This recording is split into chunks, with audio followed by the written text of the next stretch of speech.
굿모닝 비몰입니다. 네, 저희는 일단 해변으로 가고 있어요. 해변으로 가요. 와, 안 해줘.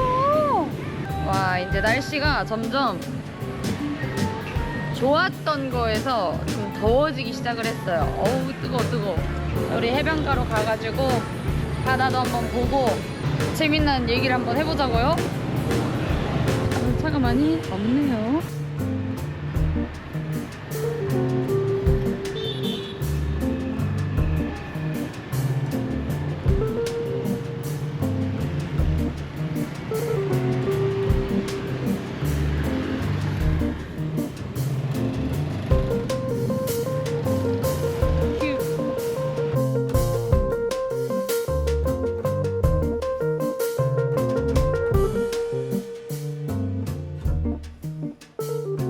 아우, 눈이 너무 부시다. 눈이 부시게 아름다. 진짜 이 동남아 느낌이 담기죠. 어우, 예뻐. 여기 앉을까? 저기 앉을까? 사실 이 베트남 맑은 날보다 이렇게 구름 낀 날이 훨씬 좋아. 맞아, 살짝 그런 느낌. 오늘 제가 얘기를 드릴 주제 간단하게만 얘기를 드리자면, 저희가 베트남에 지금 3년차 살면서 진짜 위험한 순간들, 그런 사례들과 대처 방안들, 그리고 많이 여쭤봐 주셨던 이 베트남의 실생활 문화들에 대해서 얘기를 조금 해보려고 합니다. 저는 사실 여기에 지금 오기 전까지는 조금 편견이 있었다고 해도 될 정도인데요. 왠지 모를 뭔가 유흥의 도시 같기도 하고, 왠지 그 동남아 안 좋은 느낌에 대한 그런 편견을 좀 갖고는 있었어요. 근데 막상 와보니까 그런 느낌 전혀 아니긴 하더라고요. 2024년 세계 도시 치안 순위로 봤을 때 베트남 하노이가 38위, 호치민이 68위로 안전한 축에 속하는 나라더라고요. 실제로 여기 지내면서 해코지를 당했다라든지 사기를 당한 적이 그렇게 있지는 않았어요. 오히려 그 베트남의 나쁜 놈들보다 베트남 경찰, 공안이 더 무서운 느낌이랄까요? 말만 걸면 삥 뜯기는 사례들이 많다 보니까 그런 생각들이 더 많이 들더라고요. 그래서 오늘은 아까 살짝 말씀드렸던 이 3년간 살면서 느꼈던 그런 위험 사례들, 대처 방안들, 팁들에 대해서 알려봐드리는 영상 가지고 왔습니다. 영상 끝까지 한번 시청해주세요. 일단 우리 한국 사람들 신호 정말 잘 지키잖아요, 그쵸? 근데 여기는 신호등이 없거나 고장나서 녹색불이 안 들어오는 경우, 그런 것들이 되게 많습니다. 그리고 신호등의 의미를 잘 모를 정도로 안 지키는 사람들이 훨씬 더 많아요. 큰 사거리가 아닌 이상 신호를 지키지 않는 사람도 너무 많을 정도로 신호에 대한 인식이 높지 않습니다. 제가 경험해본 바로는, 특히나 이제 자유여행 오시는 분들은 이 도로 상황에 대해서 굉장히 당황스러워 하실 거예요. 이걸 어떻게 건너? 한 4차선, 6차선 되는 건데 신호가 없는 동네들도 있기 때문에 어떻게 건너냐? 라는 생각 많이 하실 건데요. 사실 답은 간단해요. 눈치껏 잘 피해서 건너면 되는 게 답이더라고요. 여기서 유의할 점이라고 생각을 하면, 뛰면 오히려 안 좋아요. 여기는 아무래도 차보다도 오토바이 문화인 거 다들 아시잖아요. 이 오토바이들이 더 많기 때문에 사람 건너고 있으면 본인들이 오히려 알아서 피해가고 알아서 속도 조절을 하는 편이라서, 저희가 오히려 뛰어서 건널 때는 얘네가 생각하지 못한 그런 사고 변수들이 오히려 생길 수밖에 없다라는 거죠. 오토바이 타면서 핸드폰을 한다든지 딴짓을 한다든지 역주행을 하는 사람들도 많기 때문에 길 건널 때 도로에 있어서는 적어도 항상 긴장을 하시는 게 좋겠죠. 그리고 이 오토바이 얘기를 조금 더 해볼 건데, 오토바이를 여행을 하고자 하시는 분들 생각보다 많이 계실 거예요. 왜냐면 교통 경비를 확 절감을 할 수 있는 걸 아시니까. 근데 한국 같은 경우는 자동차 면허가 있으면 125cc까지 오토바이 탈 수가 있잖아요. 근데 베트남은 오토바이 운전 면허증이 따로 있어야만 탈 수 있습니다. 50cc까지는 괜찮은 걸로 알고 있고, 그 이상은 꼭 필요해요. 그나마 다행인 건 23년 7월 23일부터 국제 운전 면허가 베트남에서도 이제 사용 가능하게끔 허용이 됐습니다. 그러니까 진짜 면허 있으신 분들은 국제 발급해 오셔서 여기서 편하게 타셔도 괜찮다는 얘기가 되죠. 자, 그러면 면허 없는 사람들은 못 타냐? 솔직히 말하면 아니라는 답을 드릴 거예요. 베트남 사람들도 실제로 무면허로 오토바이 타고 다니는 분들이 훨씬 더 많을 정도고, 렌트샵에서도 그 때문인지 몰라도 별도 면허 확인 없이 그냥 렌트를 다 해주긴 합니다. 저랑 친한 이제 현지인 친구가 이 나트랑에서 본인 고향까지 가는데 4시간이 걸린대요. 그래서 4시간 동안 오토바이를 타고 올라가는데 그 하루에만 공안한테 3번을 걸렸대요. 그 같은 길목에서 있는 돈 다 털리고 울면서 했는데도 계좌이체까지 해주고 삥을 3번이나 다 뜯겼다 하더라고요. 그리고 내리고 올 때는 버스에다가 오토바이를 실어 왔다나 뭐라나 아무튼 그런 썰도 있을 정도로 현지 애들도 무면허인 경우가 많다. 주변 한국분도 같은 경우가 있었어요. 피부색이나 이렇게 타고 다니는 거 보면 한국인이란 게 티가 나니까 공안한테 길에서 잡힌 거예요. 경찰서 주차장에 끌려가가지고 있는 돈 다 털리고 또 그러게 왔다는 썰도 있습니다. 한국인 혹은 관광객이 타깃이 될 수밖에 없는 것 같습니다. 혹시나 렌트를 하신다면 주의를 꼭 하셔야 되는 거 공안. 여기서도 나름의 팁을 조금 드릴 수 있다면 지갑을 2개 갖고 다니시는 거 추천드려요. 한 지갑에 소액, 한 지갑엔 원래 여행 경비 따로따로 갖고 다니시고, 그런 경우를 대비를 해서 소액 지갑으로 털리면 그나마 좀 덜 슬프겠죠? 참고를 하시면 좋습니다. 스티커 끊으면 국가 돈이고 안 끊으면 사실 본인 주머니니까 그런 셈이죠. 다들 아실 거예요. 한국 분들은 특히나. 이 오토바이 렌트를 하고 나서 주의사항 한 가지 더.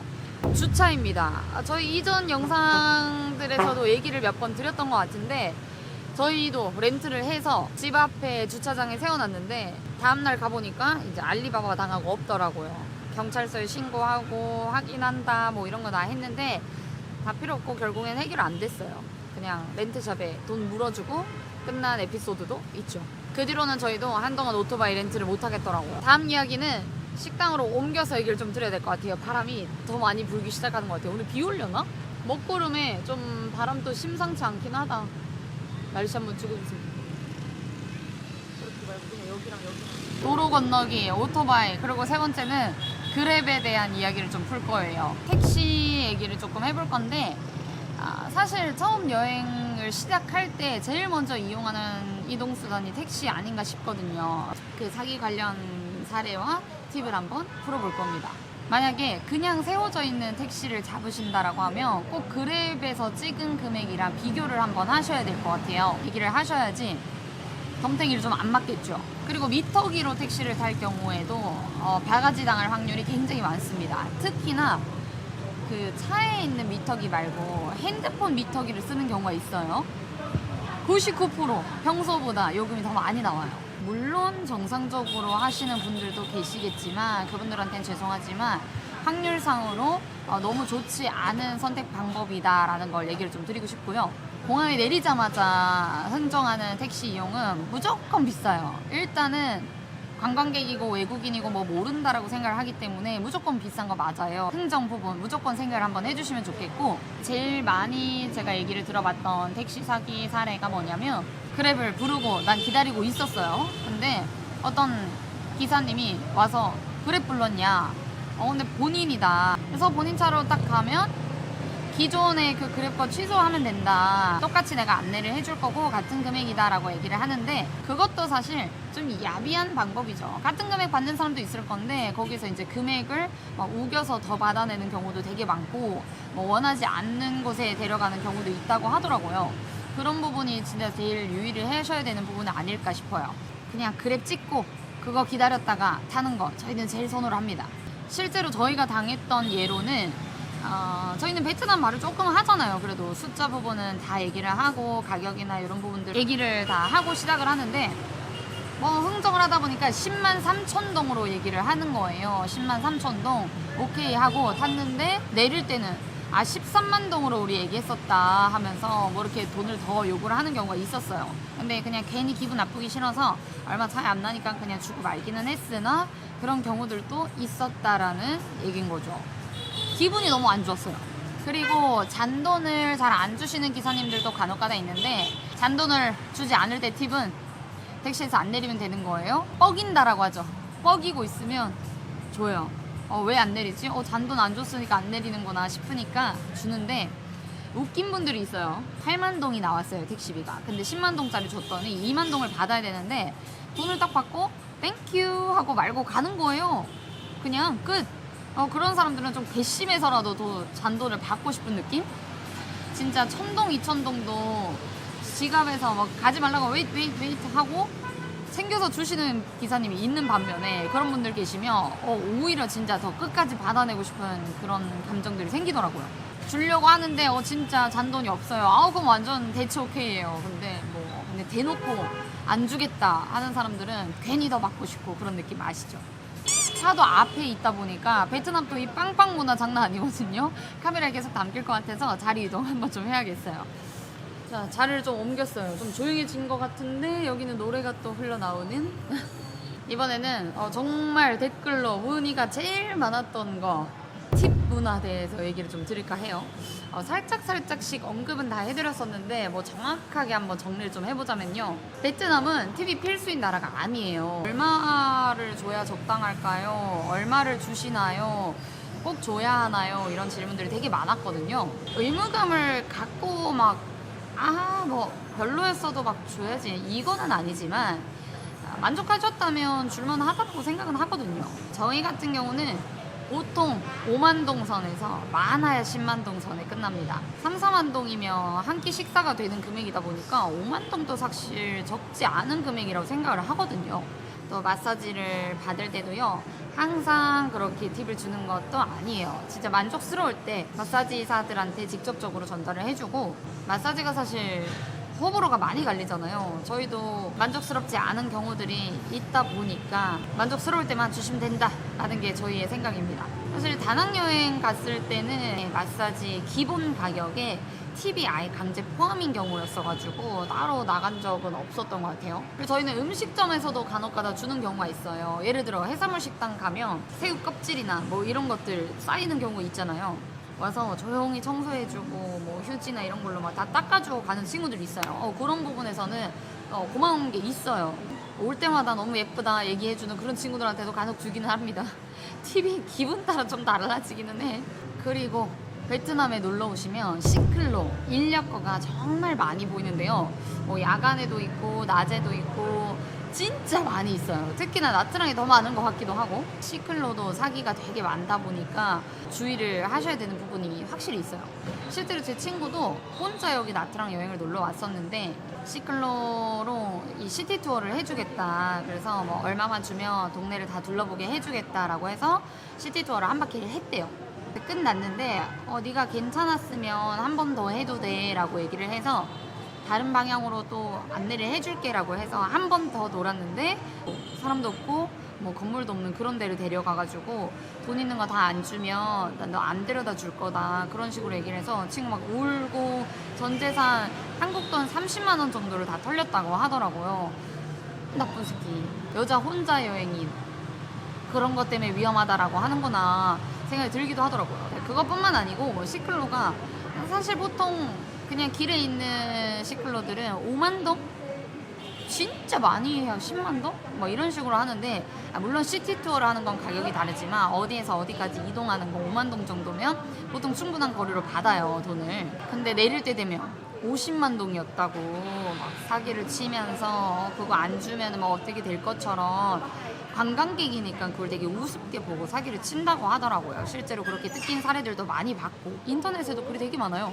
처음부터 금액을 잘 체크를 하고 타시길 바라고, 혼자 타는 거 조금 위험할 수 있다라는 거 알고 가시면 좋습니다. 시클로가 진짜 같은 거리인데도 그랩 택시보다 비싼 경우가 95% 정도 되는 것 같고, 바가지를 제일 씌우기 쉬운 거기 때문에 그래서 저희도 자주는 이용을 하지는 않아요. 그냥 바람 쐬는 용으로 한 번씩 타는 거지 5만 동에. 그 외에 이동순환으로 이용하시는 거는 비추할게요. 그리고 특히 우리 많은 엄마층의 여행객들은 또 걱정이 태산이잖아요. 우리 딸내미 여행 간다, 아들내미 여행 간다 하면 되게 걱정 많이 하시는데, 그 중에 하나도 뉴스 많이 나오는 댕기열 있죠.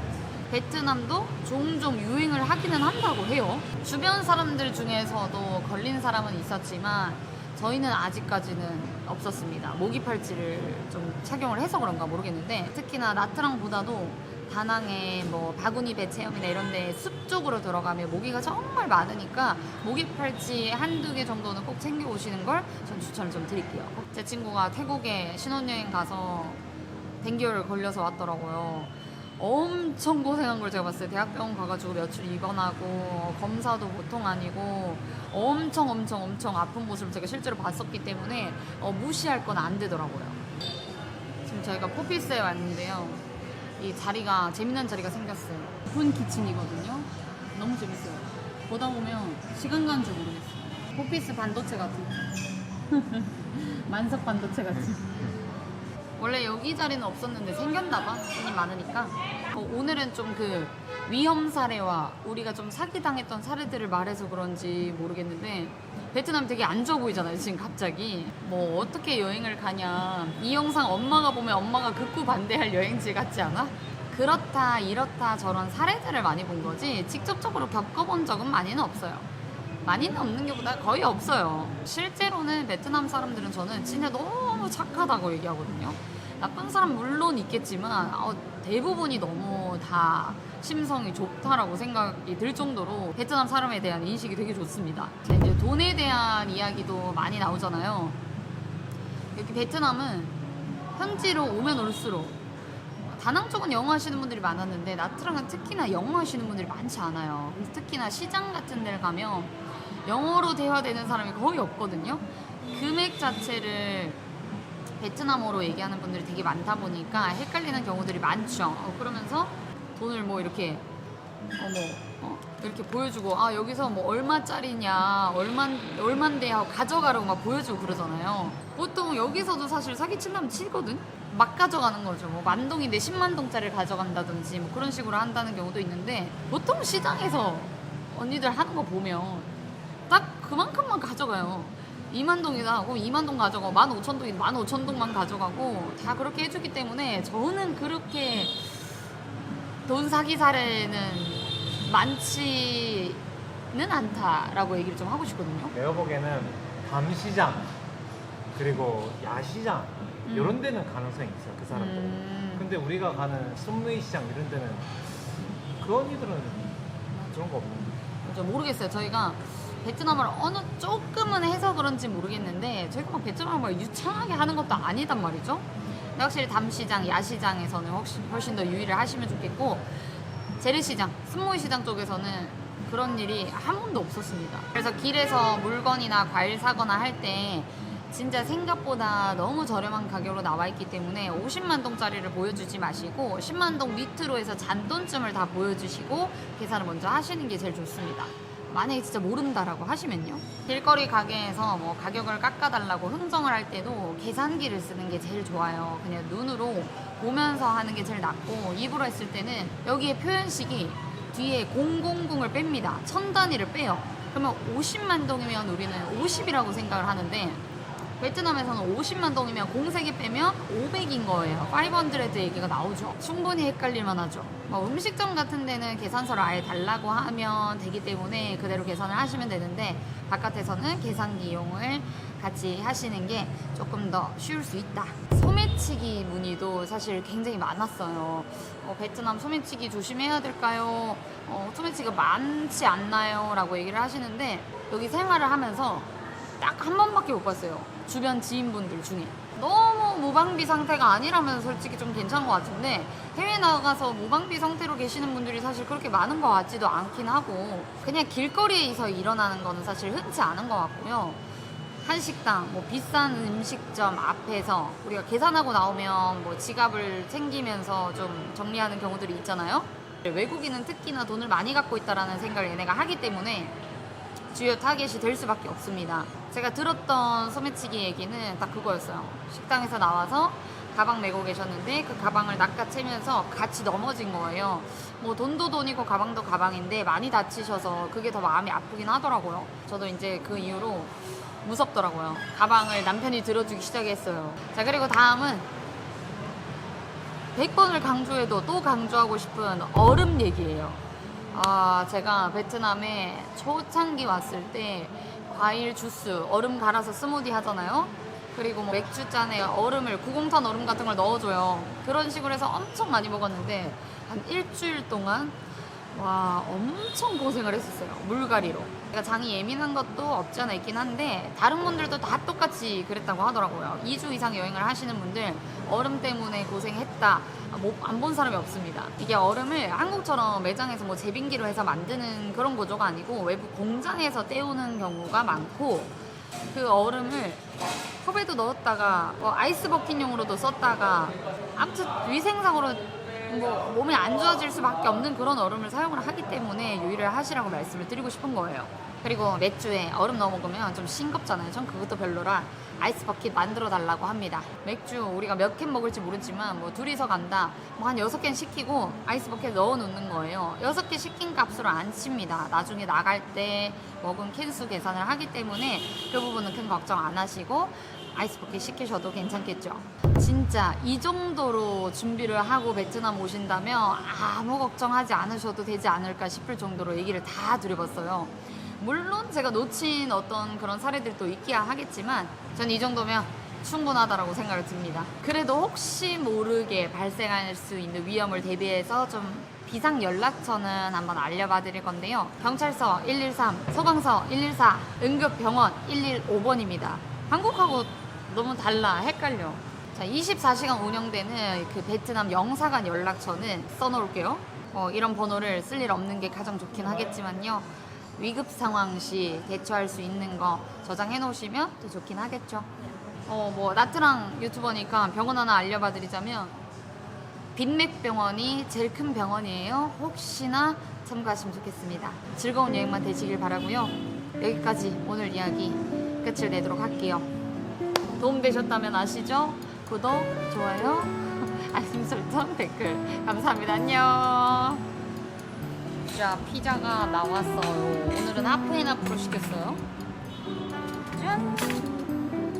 나는 그 프라타 파마에 마르게리타 하면 너무 짜워가지고 그냥 이게 낫더라고요.